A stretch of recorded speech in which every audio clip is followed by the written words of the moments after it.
Hi, I'm Dr. Hei-ock with the Kim Center for Social Balance, introducing you to the LEAPS Sexual Harassment Prevention Toolkit for Employers.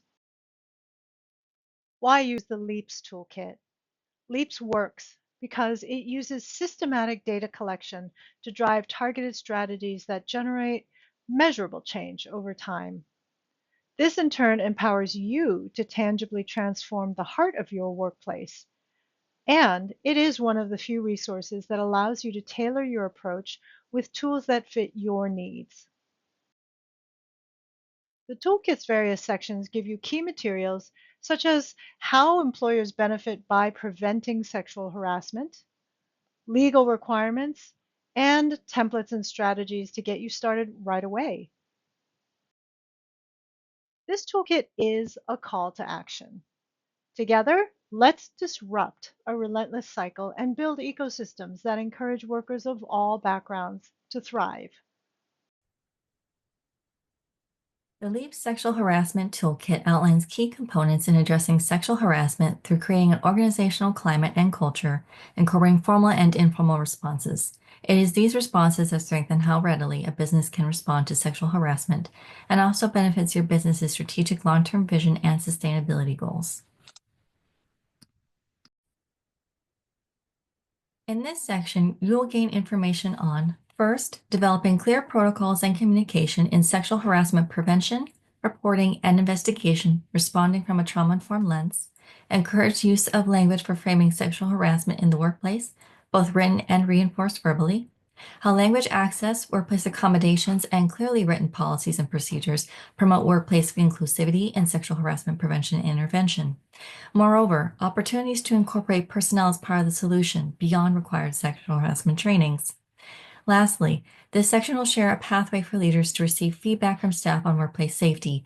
This section is intentionally developed to be a resource for employers to continue to construct and affirm their workplace culture, irrespective of sector or business size, to be a leader in their community. The most successful organizations embed accountability into their systems. This should include consistent self-evaluation for all leadership and departments responsible for worker well-being. Hello, I'm Linda Kavanaugh, retired Vice President of Human Resources. I'm here to share strategies for sexual harassment prevention and intervention. Let's start with the hiring and onboarding process. Proactive systems promote healthy workplace cultures, discuss expectations for respectful interactions during interviews and the onboarding process, include information about reporting sexual harassment and discrimination during the onboarding process, to signal that your organization takes these situations seriously and has a zero tolerance policy. Be sure to include copies of the policies in your employee handbook and to go over procedures for reporting, witnessing, or experiencing sexual harassment or hostility verbally. Training requirements and implementation. Effective training covers sexual harassment behaviors, reporting procedures, manager responsibilities, respect for all individuals, and prohibits against retaliation. Be sure to meet the minimum legal requirements for the content and frequency of training, as defined under the Fair Employment and Housing Act and Title VII of the Federal Civil Rights Act of 1964.